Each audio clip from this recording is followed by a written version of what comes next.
ফুল তুমি কোন বাগানের ফুল গো আমার ইসলাম ধর্মের মূল সকল নবীর হইল শ্রেষ্ঠ আখেরি রাসূল তুমি কোন বাগানের ফুল আরব দেশে জন্ম তোমার আব্দুল্লাহর ঘরে উঠিল পূর্ণিমারি চাঁদ অতি অন্ধকারে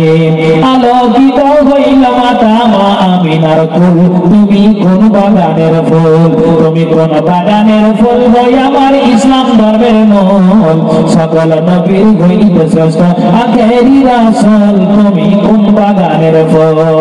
মা আমিনা ধন্য হলেন কোলেতে লাল পাইয়া মারহাবা জানাই ফেরেশতা তার লাগিয়া মা আমিনা ধন্য হলেন কোলেতে লাল পাইয়া মারহাবা জানাই ফেরেশতা তার লাগিয়া মধুর সুরে গান গাইতেন মনেরই বুলবুল তুমি কোন বাগানের